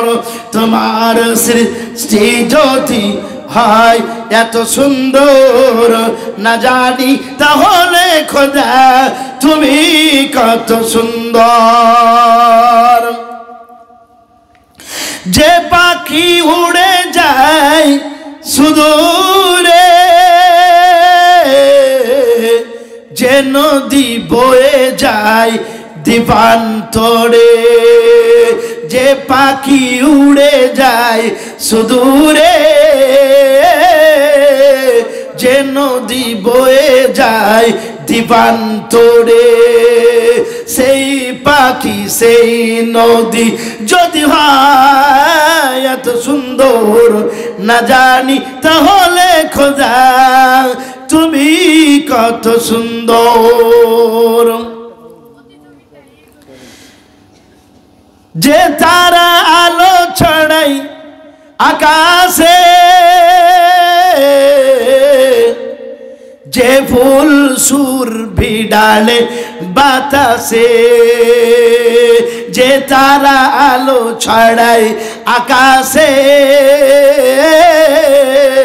যে ফুল সুর ভিড়ালে বাতাসে, সেই তারা সেই ফুল যদি হয় এত সুন্দর, না জানি তাহলে খোদা তুমি কত সুন্দর। আপনি বলুন, ফুল দেখলে পারে মানুষ মুগ্ধ হয়ে যায়, কিন্তু যিনি বানিয়েছেন তাকে দেখলে মানুষ কত মুগ্ধ হবে, ঠিক কিনা বলেন? হ্যাঁ বন্ধুরা, আপনারা ভাইয়েরা, বাবা কালেজার টুকরা সোনামণি, ফুল দেখলে মানুষ মুগ্ধ হয়। এই যে আকাশে তারকাগুলো দেখেন, তারকাগুলো আলো দেয়, কত সুন্দর। কবি কি হচ্ছে তার পরের হাতে, পরের আপনার স্ত্রীতে বলছেন, যে মানুষের বেদনায় আজীবন কেঁদেছেন মদিনায়, যে মানুষের বেদনায় আজীবন কেঁদেছেন মদিনায়, সেই মানুষ যদি হয় এত সুন্দর, না জানি তাহলে খোদা তুমি কত সুন্দর।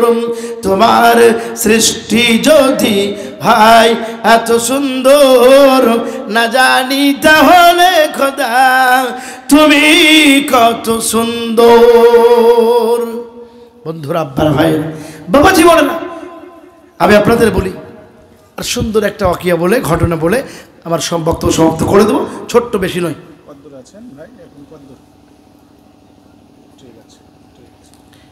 আপনারা জানেন, হুজুর আছেন, উপরে আছেন, মুসা আলাইহিস সালাম বলে একজন আল্লাহর বিখ্যাত নবী ছিলেন। ছিলেন না ছিলেন না বলেন, একটু কথা বলেন। লাইন শাকারতু লাযিদান্নাকুম ওয়া লাইন কাফারতু ইন্না আযাবি লাশাদীদ। ভাই, শুকরিয়া করলে খুশি হন কে বলেন তো? শুকরিয়া করলে আল্লাহ খুশি হয় না, হয় না? তা আমি আপনাদের বলি, মুসা আলাইহিস সালাম বলে একজন আল্লাহর বিখ্যাত নবী ছিলেন। এই নবী যখন কারো প্রতি রাখতেন, মাথার চুলগুলো পাগড়ি ভেদ করে বাইরে চলে আসতো। একটু বসেন প্লিজ। হ্যাঁ, মুসা নবী যখন কারো প্রতি রাখতেন, আচরায় চলে এসেছে, মানে আর 10 মিনিট লাগবে। আপনারা এদিক ওদিক যিনারা আছেন, চায়ের দোকানে, বাজারে, আপনারা সকলে চলে আসুন। 10 মিনিটের মধ্যে মাওলানা আজিজুল হক সাহেব যিনার জন্য অপেক্ষায় আছেন, সকলকে আবেদন করছি আপনারা ভিতরে চলে আসুন। তো প্রথম ভাই শুকরিয়া, আল্লাহর শুকরিয়া করলে আল্লাহ আপনার নিয়ামতগুলোকে বাড়িয়ে দিবেন, দ্বিগুণ বৃদ্ধি করবেন। তো কি বলছিলাম, মুসা আলাইহিস সালাম আল্লাহ পাকের একজন নবী। এই নবী একদিন আল্লাহকে বলেন, আল্লাহ একটু তোমাকে দেখতে চাই। কি করতে চাই? দেখতে চাই। আল্লাহ বলে, লান তারানি, তুমি আমাকে দেখতে পাবে না। তো বলে, আল্লাহ এই যে তোমাকে দেখতে চাই, তুমি দেখা না দিয়ে বাহানা করছো, তবে একটু শোনো, আমি যদি মশা আল্লাহ হইতাম আর তুমি আমার মতো মশা হতে, তো যা চাইতে আমি তোমাকে তাই দিতাম। আল্লাহ বলে, মশা মাথা আছে না? চলে গেছি। তো বলে, কেন? মাথা তো আছে। তো তুমি জীবনে করে আল্লাহ হতে পারবে? তো মুসা নবী বলছেন, আল্লাহ আমি যেমন আল্লাহ হতে পারবো না, তুমি আমার মতো মশা বানাতে পারবে না, মশা হতে পারবে না। বুঝলু দোস্ত, আলী আব্বা ভাই ভাবছি, হযরত মুসা স্যার আল্লাহকে বলছেন, আল্লাহ আমার কাছে যা আছে তোমার কাছে নাই। আল্লাহ বলে, সব কিছুর মালিক আমি, আর তুমি বলছো আমার কাছে নাই। তো আপনার কাছে, আমার কাছে যা আছে আপনার কাছে নাই। আল্লাহ বলে, কি আছে বলো দেখি? বলে, আল্লাহ মৃত্যু আমার কাছে আছে, তোমার কাছে নাই। ঠিক কিনা বলে? মুসা নবী মরতে পারবে, পারবেন? মরবে না? বলে, আল্লাহ মরবে? আল্লাহ মারতে পারে, মরবে না। ঠিক কিনা বলেন? বুঝলো দোস্ত, আজই আপনার ভাই বাজু। তো মুসা আলাইহিস সালাম তুর পাহাড়ে যেতেন, আল্লাহর সাথে কথা বলতেন। কোন পাহাড়ে বলেন? তুর পাহাড়, যেটা মিশরে অবস্থিত পাহাড়। এই পাহাড়ের উপরে যেতেন, আল্লাহর সঙ্গে কথা বলতেন। তো মুসা নবী পাহাড়ের উপরে কথা বলা যাচ্ছে, এমন সময় দেখছেন যে পাহাড়ের নিচে একটা মানুষ আছে, কিন্তু হাত নাই, পা নাই। এই মানুষটা বসে আপনার কাঁদছে। মুসা নবী বলে, হ্যাঁ গো, কাঁদছো কেন? ব্যাপার কি হয়েছে বলো? তো বলে, হুজুর আপনি কই যান? বলে, পাহাড়ে আল্লাহর সাথে কথা বলতে। তো একটু আপনি দয়া করে বলবেন, এই যে আমার হাত নাই, আমার পা নাই, আল্লাহ যে আমাকে বানিয়েছে, কোনো কাজের জন্য বানিয়েছে না ক্ষণখায় বানিয়েছে, একটু দয়া করে বলবেন। মুসা সালাম চলে গেলেন, আল্লাহকে গিয়ে বলছেন, আল্লাহ কথাবার্তা হয়ে গেছে, ফিরে চলে আসছেন। আল্লাহ বলে, মুসা কী ব্যাপার, মনে নাই? তো বলে, আল্লাহ মনে নাই। কি? ওই পাহাড়ে নিচে একটা লোক বলেছিল, তো আল্লাহ মনে নাই। বন্ধু, আল্লাহ তাআলা বললেন যে, মুসা যাও বলো গা আল্লাহর বেশি বেশি করে শুকরিয়া করতে। কি করতে? আল্লাহর শুকরিয়া করতে। ওই মানুষটাকে এসে মুসা নবী বলছে যে, ভাই শোনো, তোমাকে আল্লাহ এমনি বানায়নি। কিসের জন্য বানিয়েছে? বলে, জাহান্নামের মধ্যে একটা ফুটো আছে, গ্যাপ আছে, ওই গ্যাপটা বানার জন্য, ওই গ্যাপটা বন্ধ করার জন্য আল্লাহ তোমাকে বানিয়েছে। এই তখন হাত নাই, পা নাই, এই লোকটা আলহামদুলিল্লাহ পড়ছে। মুসা নবী এসে বলছে যে, তোমার হাত নাই, পা নাই, আল্লাহ তোমাকে কিসের লা বানাচ্ছে জানো? জাহান্নামের মধ্যে একটা ছিদ্র আছে, ফুটো আছে, ওই ফুটোটা তোমার মাধ্যমে বন্ধ করবে। তখন ওই লোকটা আলহামদুলিল্লাহ পড়ছে। মুসা নবী বলছে, আর মাথা নাই, সত্যি পাগল হয়ে গেছে। কেন? জাহান্নাম তুমি দেখেছো, জাহান্নামের ছিদ্র তোমাকে দিয়ে বন্ধ করবে, আর যত জাহান্নামের তাপ আগুনের সব তোমার গায়ে লাগবে, আর তুমি তারপর আলহামদুলিল্লাহ পড়ছো। মুসা নবী ওই পাগলটা বলছে, মানে যায় আর ওটা হাত নাই। ওই লোকটা বলছে, ভাই মুসা নবী, আমি ভেবেছিলাম যে আল্লাহ আমাকে ক্ষণখাই বানিয়েছে। কিসের জন্য বানিয়েছে? ক্ষণখাই বানিয়েছে। কিন্তু এখন আপনার মাধ্যমে আল্লাহর কাছ থেকে জানতে পারলাম, ক্ষণখাই বানায়নি, আমাকে কাজের জন্য বানিয়েছে। আল্লাহ তার কাজের জন্য বানিয়েছে। মুসা নবী আপনার ওখান থেকে চলে যাচ্ছেন। আল্লাহ বলে মুসা পিছন দিকে তাকাও, দেখো যে মানুষটার হাত ছিল না পা ছিল না। মুসা নবী তাকায় দেখতে পায় যে লোকটার হাত ছিল না পা ছিল না। আমার আল্লাহর শুকরিয়া করার জন্য তাকে তার হাত ও পা আমার আল্লাহ ঠিক করে দিয়েছে। জোরে বলে সুবহানাল্লাহ। এজন্য ঠিক করার মালিক কে? আল্লাহ। সুস্থের মালিক যেমন আল্লাহ, অসুস্থের মালিকও আল্লাহ। হায়াতের মালিক যেমন আল্লাহ, মওতের মালিকও এক টাইম দেওয়ার মালিক আল্লাহ। ঠিক কিনা বলেন? এই জন্য বন্ধু বেশি বেশি করে আল্লাহর শুকরিয়া করতে হবে। করবো ইনশাআল্লাহ, করবো ইনশাআল্লাহ। যুকুতি করে নবীর ঘরে ওগো আম্মা পিটিতে, ওগো মার মেতে, কাহার আগে কে যাবে সে খোদার জান্নাতে। আরে বলতে কিভাবে লাগছে নাকি আপনাদের? শরম কেন লাগছে? বলা তো দরকার। যুকুতি করে নবীর ঘরে ওগো আম্মা পিটিতে, ওগো মার মেতে, কাহার আগে কে যাবে সেই খোদার জান্নাতে। আমাদের ঘরের মেয়েরা তো কি করে, মার মেয়েতে আপনার স্কুল যায়নি, বাড়ির কাজকর্ম করেনি বলে মার মেয়েতে ঝামেলা করে। ঠিক কিনা বলেন? আর ফাতেমা মা আর মেয়েতে বলছে মা গো তোমার আগে আমি জান্নাতে যাব, আর মা বলছে মেয়ে তোমার আগে জান্নাতে যাব। যুকুতি কাড়ে নবীর ঘরে ওগো আম্মা বিটিতে, ওগো মার মেয়েতে, কাহার আগে কে যাবে সে খোদার জান্নাতে। মায়ে সা কই ফাতেমা ওগো জোহরা, মায়ে সা কই ফাতেমা ওগো জোহরা, আমি যাহার সঙ্গিনী তিনি হলেন আল্লাহর পিয়ারা। পিতা আমার আবু বকর, পিতা আমার আবু বকর ওগো প্রথম ইমানদার। সব বিবির চেয়ে বেশি আমার অধিকার, সব বিবির চেয়ে বেশি আমার অধিকার। আমার কাছে হাদিসি যত, আমার কাছে হাদিসি যত, ওগো নাই কারো কাছে, ওগো নাই কারো কাছে, কাহার আগে কে যাবে সে খোদার জান্নাতে। যুকুতি করে নবীর ঘরে ওগো আম্মা বিটিতে, ওগো মার মেয়েতে, কাহার আগে কে যাবে সে খোদার জান্নাতে। দুজনাতেই বলছিল যে আমি যাবো, আমি যাবো। কিন্তু খাদিজাতুল এই মা আয়েশা রাদিয়াল্লাহু তাআলা একটা একটা করে গুণগুলো সবগুলি বললেন ফাতেমার কাছে। ফাতেমা জানো আমার আব্বা হলেন আবু বকর, আমার আবু বকর, পিতা হলেন আবু বকর। আমার স্বামী কে জানো? জনাবে মুহাম্মদুর রাসূলুল্লাহ সাল্লাল্লাহু আলাইহি ওয়াসাল্লাম। এত কিছু। তারপরে জানো আমার মধ্যে যতগুলো হাদিস আছে অন্য কারো কাছে নাই। তারপরে জানো সব বিবির চাইতে নবীজি আমাকে মহব্বত বেশি করেন। জোরে বলে সুবহানাল্লাহ। এত কিছু গুণ শেয়ার করার পরও ফাতেমা বলছে মা তাহলে এবার আমারটা শুনো। বহু তো কিছু বললাম মা, তো একটা একটা করে শুনলাম আর তুমি বললে। মা ফাতেমা বলেন মা তুমি ঠিকই বলেছ, এত কথার মাঝে তুমি গ্যাপ রেখেছো। কি বুঝলেন? বিটিতে মাকে বলছে মা ফাতেমা বলেন মা তুমি ঠিকই বলেছ, এত কথার মাঝে তুমি আসল ছেড়েছ। তোমার কাছে হাদিস আছে, তোমার কাছে হাদিস আছে, ওগো আছে বহু গুণ, নাই যে তোমার আছে আমার নবীর দেহের খুন। জোরে বলো সুবহানাল্লাহ। নাই যে তোমার আছে আমার নবীর দেহের খুন। খুন মানে বুঝতে পারছেন তো? নবীজির রক্ত কার কার শরীরে আছে? ফাতেমা রাদিয়াল্লাহু তাই বলছে নাই যে তোমার আছে আমার নবীর দেহের খুন। কেমন স্বামীর খুনকে তুমি ওগো রাখবে পিছেতে, ওগো রাখবে পিছেতে, তোমার আগে জান্নাতে যাব। আব্বা যার নবী বলেন যে যুকুতি কাড়ে নবীর ঘরে ওগো আম্মা বিটিতে, ওগো মার মেয়েতে, কাহার আগে কে যাবে সেই খোদার জান্নাতে। যুকুতি কাড়ে নবীর ঘরে ওগো আম্মা বিটিতে, ওগো মার মেয়েতে, কাহার আগে কে যাবে সেই খোদার জান্নাতে। যাই হোক আমার আব্বারা ভাইয়েরা, বাবা জীবনেরা, এই জন্য নিজেদের জীবনটাকে সুন্দরময় করতে হবে, করবো ইনশাল্লাহ। যাই হোক, এই যে আপনারা অনেকগুলো আছেন, তা আমি একটু বলবো প্রত্যেকটা জিনিসের আপনার ডিসব্রেক থাকা দরকার আছে, ডিসিপ্লিন থাকা দরকার আছে, ঠিক কিনা বলেন? এই জন্য আমি আপনাদেরকে শেষ একটু অনুরোধ করে যাবো, সেই রানীতলা থেকে এসেছি, একটু অনুরোধটা মানবেন যারা একটু ছড়িয়ে ছিটিয়ে আছেন। একটু ওই ভাই, আমার কলজার ভাইয়েরা, আমার আব্বা সোনা মুষ্টি, ওই ভাই খুঁটির কাছে আছেন, একটু না বলতে চলে আসেন। সোনা মিষ্টি চলে আসেন, মিষ্টি ভাইরা।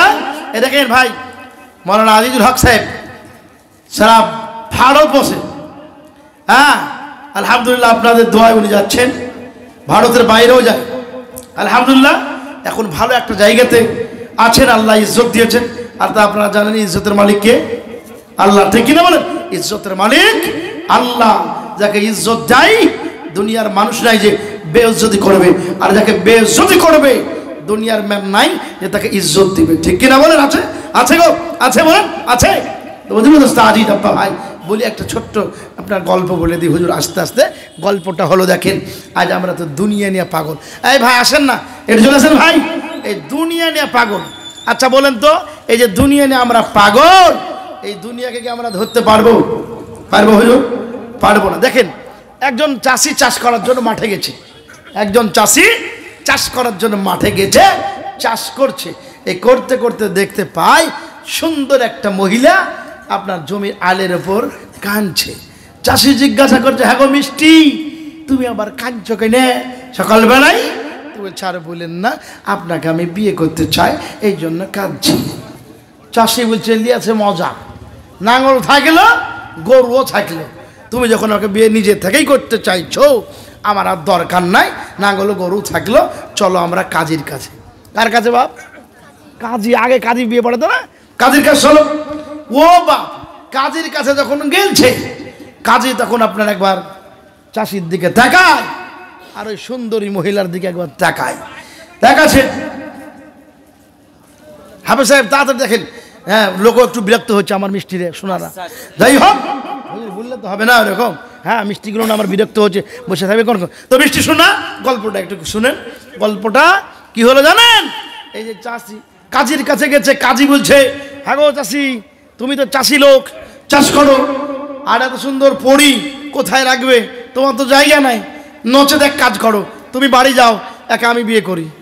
তখন চাষি বলছে, গরু ফেলে খেয়েছি, নাঙলও রেখে গেছি, কিন্তু হাল লাঠি কাল লিখেছি, এই লাঠি দিয়ে তোমাকে একবার ঠিক করিয়ে দিব, বিয়ে পড়াতে এসেছি, পড়িয়ে দাও। তো বলছে, দরকার নাই ভাই, আমি করব, তুমি যাও। এবার বুঝলেন এই গলার ধরে এরকম হতে, মহিলাটা বলছে, এক কাজ করেন, দেশের বাদশার কাছে চলে। এই বাদশার কাছে যাওয়ার পরে, বাদশার কাছে এরা দুজনে গেছে, আর মহিলাটা একলাই। যাওয়ার পরে বাদশা বলছে, কী ব্যাপার, কী হয়েছে? তো বলছে, আর বলেন না। মেয়েটা বলছে, এরা আমাকে দুজনে বিয়ে করতে চাইছে। বাদশা বলছে, কাজী এই পরি রাখবি কোথায়? ডাকাত তো তোর খাঁচা নাই। দ্বিতীয়ত এত সুন্দর মহিলা, আমি তো বাদশাহ, গোটা দেশের প্রেসিডেন্ট, এই জন্য সব কিছু আমার আছে, আমারই থাকবে, তোরা যা। তখন মহিলাটা যদি আপনার তিনজনা দিতে বিয়ে করতে চাইছে, আমি একজন, আপনারা কাকে বিয়ে করবো? দেখ কাজ করা হোক, আপনাদেরকে যেটা বলবো সেটা শুনতে হবে। বলে কি? বলে একটা দৌড় প্রতিযোগিতা হোক। কি প্রতিযোগিতা? দৌড়। এই তিনজনাই যখন চাইছেন যে আমাকে ধরতে পারবেন দৌড়ে, তাকে স্বামী বলে আমি গ্রহণ করব। তখন চাষিটা বলছে যে এই শালারা তো জীবনে পারবে না। কেন বলে? ও বাদশা খায়া শেষ, কাজীও খায়া শেষ, এই শালাদের ক্ষমতা নাই। চাষি বলছে যে আমার জিনিস আমি ফিরে পাবো, আমার জিনিস আমি ফিরাবো। তিনজনাদের দৌড়, মহিলাটা আগে দৌড়ছে, এরা তিনজনা পিছন।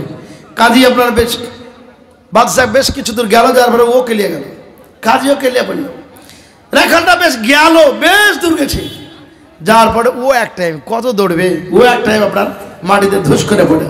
তিনজনের কাছে মহিলাটা আসে আর বলে, ভাই তোমরা খুব দৌড়েছ আর কুকুরের মতো পড়িয়েছ, ঠিক না? তো এই যে কথা শোনো, আমি তার পৃথিবীর মানুষ নয়, আমি হলাম পৃথিবী। আমি কি? দুনিয়া। আমি দুনিয়া, যে আমাকে ধরতে চাইবে সেই কিন্তু তোমার মতো মরবে, ঠিক না? সেই তোমার মতো পড়ে মরবে, কিন্তু দুনিয়া দুনিয়ার জায়গাতে থাকবে, ঠিক কিনা বলে? এসেছে ভাবে, চলে যেতে হবে। এসেছিলে ভাবে যেদিন তুমি, হেসেছিল সবাই, কেঁদেছিলে তুমি, ঠিক কিনা বলেন ভাই? এখানে আমি যখন জন্ম নিলাম, ওই সেদিনকার কথা বলছি। তখন যদিও আমি কালো হই, আমার মা কিন্তু কি হাসিয়ে দিল, প্রতিবেশী হাসিয়ে দিল, আর আমি কান্না করেছি। তাই বলছে কবি, এসেছিলে ভবে যেদিন তুমি, হেসেছিল সবাই, কেঁদেছিলে তুমি, চলে যাবে যেদিন কাঁদিবে সবাই, হাসিবে তুমি। নারে তাকবীর, আল্লাহু আকবার। এই দেখেন মাওলানা আজিজুল হক সাহেব, মারহাবা, উনি এসে গেছেন। হুজুর, হুজুর আসবেন এখন বেশ মিষ্টি ভাষায়, খুব মধুর কণ্ঠে আপনাদেরকে একটু আলোচনা শোনাবেন, শুনবেন, আর শেষ দোয়া উনিই করবেন। যাই হোক, বহু দেশ বিদেশ সফর করছেন, মুসাফিরের দোয়া কবুল হয়, ঠিক কিনা হুজুর? হ্যাঁ। আর যাই হোক, আমি দেখছি ভাই হাফেজ সাহেবের ভূমিকা, আপনাদের তো ভূমিকা আছেই, কিন্তু সব থেকে বড় ভূমিকা আমার হাফেজ জাহাঙ্গীর ভাইয়ের আছে। আল্লাহ জাহাঙ্গীর ভাইকে কবুল করুক, দীর্ঘজীবী করুক, বিপদ আপদ দূর করে দেখ, হ্যাঁ দারাজ করুক, হ্যাঁ তো তৈবা দান করুক, আল্লাহুম্মা আমিন। ওয়া আখিরি দাওয়ানা আলহামদুলিল্লাহ। হুজুর কি আরো বলো?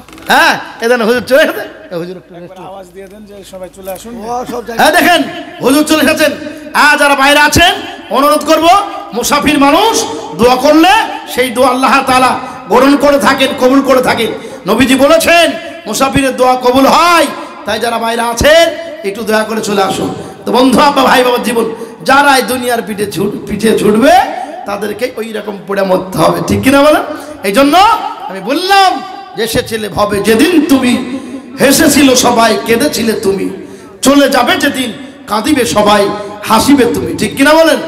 এমন মারণ মাওলা তুমি কাউকে দিও না, এমন মারণ মাওলা তুমি কাউকে দিও না, গোনা থেকে তোমার কাছে গোছাইতেছি বানা, এমন মারণ মাওলা তুমি কাউকে দিও না, এমন মারণ মাওলা তুমি কাউকে দিও না, যে মারণ হওয়ার আগে ছাড়তে হবে ঘর, মরণের শুনলে কথা আপনরা হয় পারো, যে মারণ হওয়ার আগে চিকিৎসাও নাই, রেখে আমায় জেলখানাতে সব যাবে পালাই, শেষ দেখাটাও মা বাবা সন্তানেও দেখে না, এমন মারণ মাওলা তুমি কাউকে দিও না, এমন মারণ মাওলা তুমি